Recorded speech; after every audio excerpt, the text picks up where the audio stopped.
Hello, welcome to Patrice's Projects. Today what we're going to be doing is transplanting Boxcar Willie here into a bigger pot. It's not much bigger. All I want is to be able to bury the stem a little bit deeper. And I already did once. I started Boxcar Willie off in 2 inches of soil. And you can see how the roots are, well, maybe you can't. Let me see if I can get it to focus here. You can see how the roots are really full down in here, and I'm sure that they have already started up on the stem further up. I believe I put the soil further up on this about 2.5 weeks ago. So it's definitely time to transplant him into a bigger cup or pot.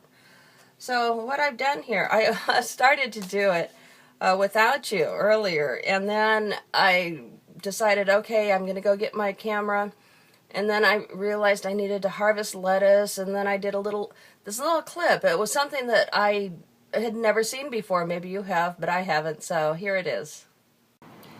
When you think of aphids, you often think of little green bugs, or perhaps brown or even black, like these. These are brown here. But when I was harvesting my red lettuce, I saw that they're actually purple. Can you see them on there? Right there in the center of the screen, and then further up the leaf, right by the stem there, right in the center there. There's another. They blend in very well. I have never noticed these before, but I guess they do take on the color of whatever they're eating, even though these guys over here are brown and they're clearly on my black-seeded Simpson lettuce. Isn't that interesting? I never would have known, and I just kind of wonder if I've eaten some of those. So anyway, what I did was I already put a little piece of paper towel in the bottom to cover the holes on the bottom so that the soil doesn't fall through. And then I put a little bit of soil. I'm going to try and focus it in there on the bottom, and I hope you can see I kind of pushed it up on the sides a little bit so that when I put the plant in, the roots, the bottom of the cup is going to be just above the bottom of this. So I have about that much soil on the bottom, and then I have it pushed up around the sides just to make it a little bit easier for planting. And it looks like some of my soil fell in. So I'm going to shove it up on the sides again. It should be a little bit wetter than it is, but I'm going to water it in. Well, it is moist soil, but not wet. It should be a little bit more moist than this, though. It should hold up the side, up on the sides a little bit better. It should be like, you can hold it, you know, when you squeeze it, it holds together, but then it crumbles real easily when you touch it. Mine crumbles real easily. It doesn't hold together right now. But it's not all the way dry, so I know that it's going to be able to absorb water fine. Okay, so Boxcar Willie was planted on the 18th of last month, and this is now, it was planted January 18th. Today is Valentine's Day. So, the reason that my roots are kind of green is because the cup is clear. Not all the way. My roots are stuck at the very bottom. There we go.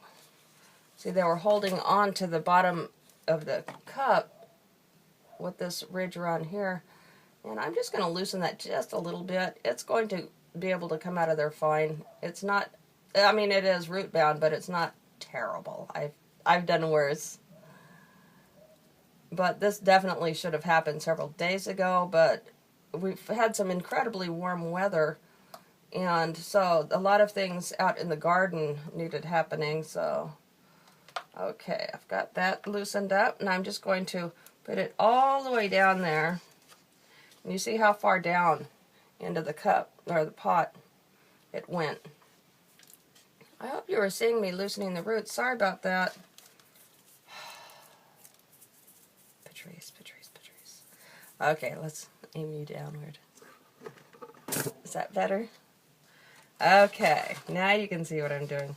So I loosen the roots a little bit, and then I put it all the way down in so that Boxcar Lily is sitting about that far from the bottom. And all that soil up around the sides is already kind of filling the sides a little bit, holding them up somewhat. And I'm going to go ahead and backfill the rest of the cup up, or pot. First, though, what I need to do you see these seed leaves? They're still hooked on there. Let me focus in on them better. These are the seed leaves, and you see they look nothing like the true leaves. These are the first leaves that come out on a plant when it sprouts. This is an extremely healthy plant, because normally these would have already gotten yellow and died. We're just starting to yellow. And I see that a sucker is starting on this side a little bit, but I don't want that low, because I want all the suckers to be growing closer together like what you see up here. Now these branches are a lot closer than these seed leaves were to this.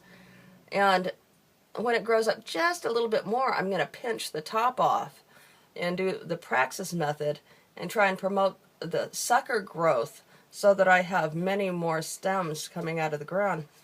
Eventually, this plant will end up planted at least this deep on the plant, so that I have this sucker coming up from the soil, this sucker coming up from the soil, and most likely this one. So basically, this whole plant is going to be buried, and it'll just be the suckers coming up, and it'll be like having 3 or 4 tomato plants in one hole. So let me go ahead and put some soil in this. I'm going to container down here. So it's too big to put up there. It's one of those like Rubbermaid totes that I have down here. Oh, tomatoes smell so good.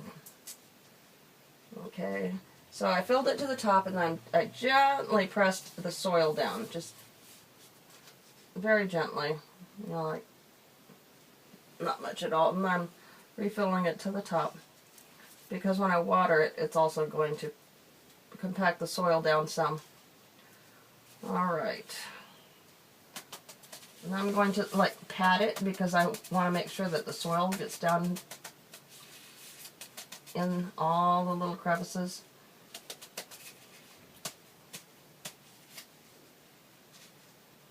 That should be good. I hope you were able to see all that. Put a little bit more in the low spots.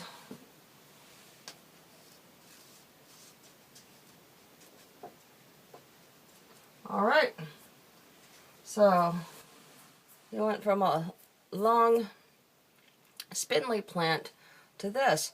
If I had not kept burying the stem, this plant would have been clearly 7 inches tall.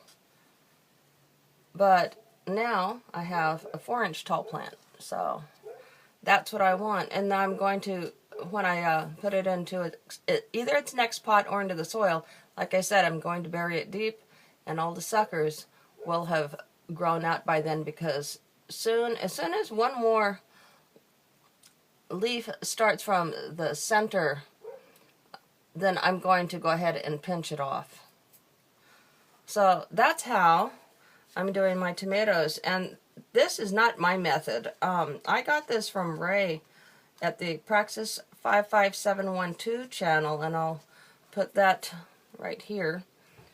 And it's come to be known as the Praxxux method, so it works very well. I've been doing it for a few years, and I really like the results. So when I put it out, put this and my other tomato plants out in the garden, I'll show you how I bury it really deep. So I'll see you then.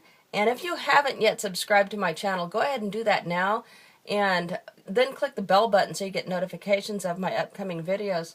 I have a lot of things going on in this grow room, garden room is what I call it. And oh, this happens to be my only very successful, it's a little wilty right now because I was just sitting in the sun, buttercrunch lettuce. Thank you, Ray. This was from your seed a few years ago, and this is the first one that I've been able to grow well, And I have harvested, about 8 leaves off of it already, but once it takes off, it really takes off. But I was never able outside to get it to do this, so I'm really pleased with this. Thanks, Ray. There is one little thing that I did forget to show you. I need to water this guy in. So, I'm going to put him in a little tray. And I'm going to water until I start to see water coming out the bottom, just so I know that all of the soil in here is wet. And I probably won't water it again for another 3 or 4 days until it needs it. You don't want to keep them soggy. You just want to keep them, let them dry out pretty good until when you put your finger in, the soil is dry up to about here, your first knuckle.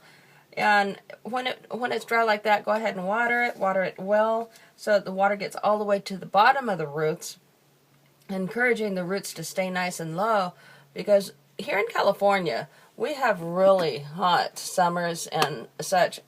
So for us, it's kind of vital that we have the roots really low, and to water your garden very deeply.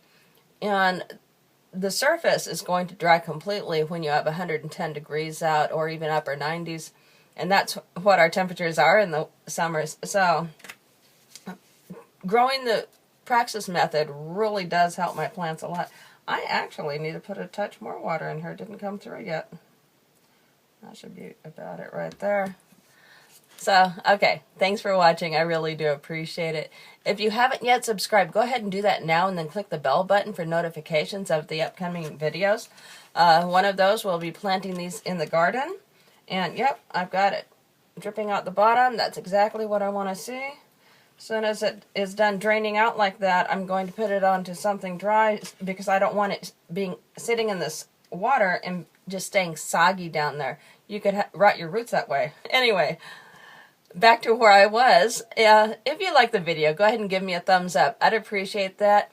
Let me know how you like to grow your tomatoes and what you're planning to grow this season. I'm growing several different types of tomatoes: Roma, Boxcar Willie, Polish Linguiça, Orange Russolini I've never grown before, nor a Roma tomato. I had never grown that. And I'm growing a Praxxux cherry tomato. Oh, let me show you the plant before I go, real quick. Just real quick. Look at this beauty. Okay, it's kind of focusing in on it. Look at that. And here, I have done a video on this tomato plant, but one thing that I'm going to be doing is cutting off all these lower large leaves just to open it up. And also, I have a lower sucker down here that I want to get more light to. And so by cutting off the lower leaves and opening up the center, it gets better airflow. I'm less likely to have disease. And here we go again. I just keep going on this, don't I? Anyway, so here is where I had cut him off. That's what I was trying to show you. I don't know if you can see it with all these leaves. There's a little nub right in there where I cut it off. And then 1, 2, 3, 4 suckers. This one I'm a little concerned about not growing well. I may end up cutting that one off. I hope not, because I would like 4 stems coming up, like 4 plants out of the ground from this. So that's what happens with the Praxxux method, and that is a Praxxus cherry tomato plant. So that is one that Ray had heirloomed himself. And then, let's see, I'm also growing a black cherry tomato. That's where I was going with this. So anyway, I hope to see you next time. Bye.